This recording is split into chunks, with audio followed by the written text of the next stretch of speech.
Yo, peoples, qushu92 here, and welcome back to another iteration of Qushu Views Anime. Onwards to the next episode of One Piece. So let's get it started! Sinister Schemes, the operation to escape Egghead. Okay. Yo, I'm not even gonna worry about a recap. We got, is that who I think it is? It's Kuma!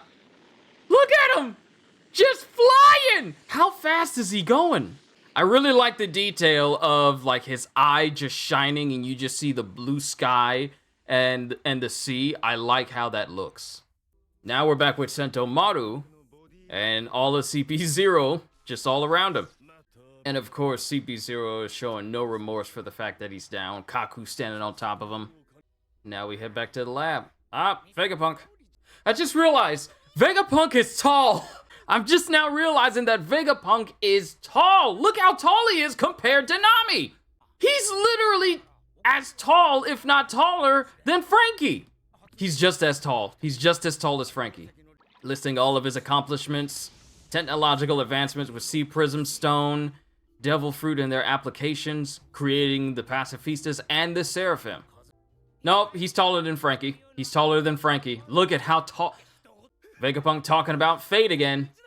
Usopp's excited for Vegapunk coming along, and Frankie is especially excited for Vegapunk coming along.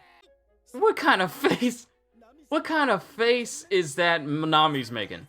And of course, Sanji is just white knighting alongside her. If Nami says it's fine, I agree with her. Oh, right. Luffy and everyone else made it to the top of the lava face, and Atlas is currently out of commission right now. Luffy's back to normal, and Bondi's trying to find where Vegapunk is. Hold up! Hold up! Did you notice something? And Bondi's not listening to anyone, because she's still trying to go after Vegapunk. And now we have all of the Seraphim and all of CP0 joined up on the Fabrio phase. Since Sentomaru's down, the Seraphim will follow the CP0's orders now. Red port at the foot of the red line. Well, prior to this, Lucci is nothing but extremely thorough in making sure no one's gonna get off the island. But now we got Kuma heading straight for the red line! This man needs to be in Pirate Warriors 5! Don't play with me! Head first! Head first into the red line! Look how small he is and how big of it. Oh, Kuma! And he's just falling down the entire red line. Look! His face! Look at him! Kuma! Just head first into the city! Just head first into the city! Look how big he is compared to normal people. Everyone sees Kuma as the invincible slave of the celestial dragons. This is the first time we've seen Kuma with eyes that weren't white. Never mind, they're white again.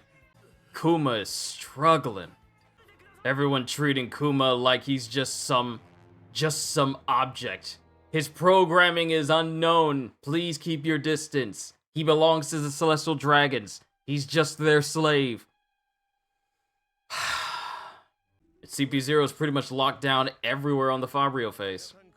I find it funny how Lucci says he doesn't acknowledge Luffy as Emperor of the Sea, as if he didn't spend the entire fight getting manhandled by Luffy. Sure, you may have hit me multiple times, but I don't acknowledge you. Meanwhile, he didn't leave a single mark on Luffy at all. But sure, say you don't acknowledge him, because you can't stand the fact that he's stronger than you. Lilith wanting to fight, Pythagoras saying that they shouldn't. Only objective now is to escape. Vegapunk already got his backpack ready. York constantly eating. You really see the personalities of the satellites coming through. Shaka trying to say, hey, we don't need to be doing any extra. Lilith's all like, yes, we do need to be doing some extra. I still need that coat from Shaka, though. When you think about it, wait, is York fatter than she was when we just last saw her? And Vegapunk sees poor Sentomaru. Who's Vegapunk talking to? They said they'd help me, they were waiting for my order. I wonder who this could be. Quick question, can you imagine splitting your brain into several personality satellite bodies and then having to deal with all of them? Oh, so it looks like it's not Vegapunk just going with them, but all of the Vegapunks, all of the satellites. Wow, Bonnie is mad. Look at her eyes. Still upset that all those bugs went after her. All because of the bugs? Really? Okay, we got an alarm going off. Labo Phase Defense System Frontier Dome deactivated. So someone has triggered the Frontier Dome to be deactivated. Okay, I like it. Okay, so they're heading up there, but I like the close-up effect of seeing Kaku use Moonwalk. Like, you see the air being pushed between his feet. I like that. So all three are up in the air now. Lucci just casually saying, let's destroy the Straw Hat ship while they're up there. But now we got more world government ships showing up. Kizaru! Look at the fit! No longer just strictly yellow, black and yellow! Proceed as planned. Send all the available ships to Egghead. Kizaru is coming! What could the scientist be thinking? Even when cornered by Bonnie, Vegapunk remained silent on why he modified Kuma. However, the daughter's intense feelings for her father outweigh his determination, and she pries open the door to the truth. On the next episode of One Piece, Turn Back My Father, Bonnie's futile wish. I'm gonna become the king of the pirates! I recognize that face!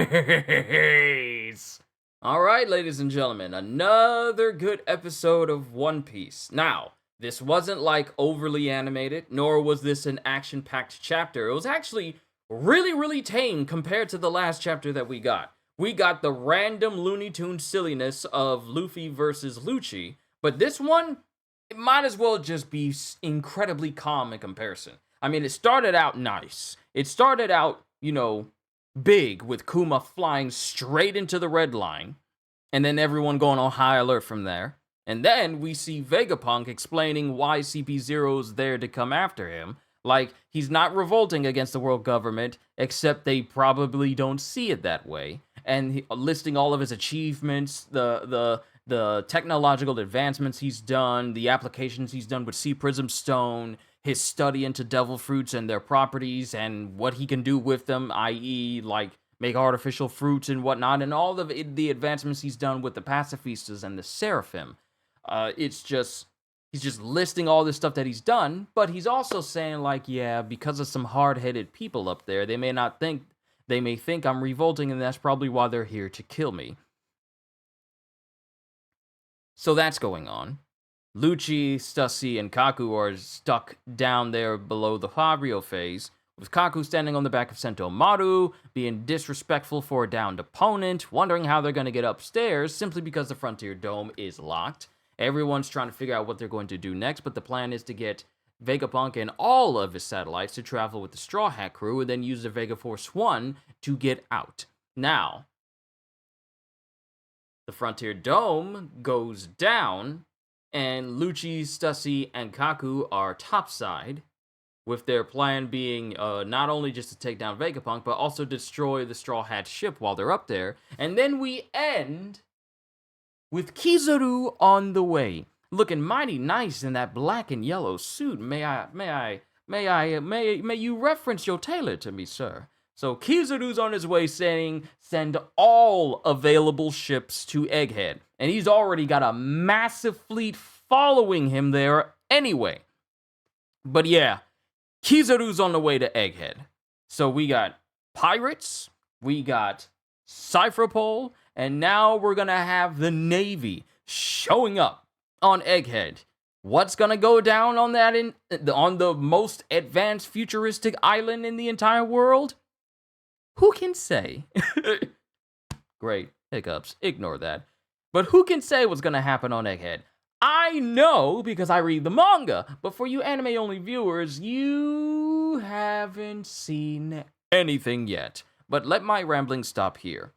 Hope you all enjoyed. That's really all I got to say about the episode. I liked it. Also, another thing, animation-wise, I really like the effect of Kaku pushing off of the air to do Moonwalk all the way up to the Frontier Dome with the rest of CP0. Now, I know when you see it in action from a distance, it's just like you see a puff of smoke or a puff of air come off their feet. But when Kaku literally stepped off the air, they took time to actually do extra animation to show the air being cupped underneath his feet as his own stepping stone so he could, get in the air. So that was something that really stood out to me, and I like that.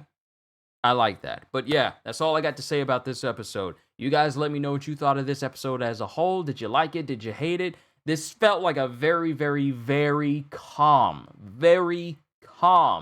episode. Very calm episode. So I didn't feel like it was just going to be like this big, massive, action-packed one compared to the last one we got. So this is another one of those setup episodes. But yeah, hope y'all enjoyed. Can't wait to see you all in my next video. Like, comment, even subscribe if you haven't already, because I am always looking forward to entertaining you. So have a fantastic day, and once again, as always, later, peoples. And thank you to all of my moderators and members who help make what I do possible.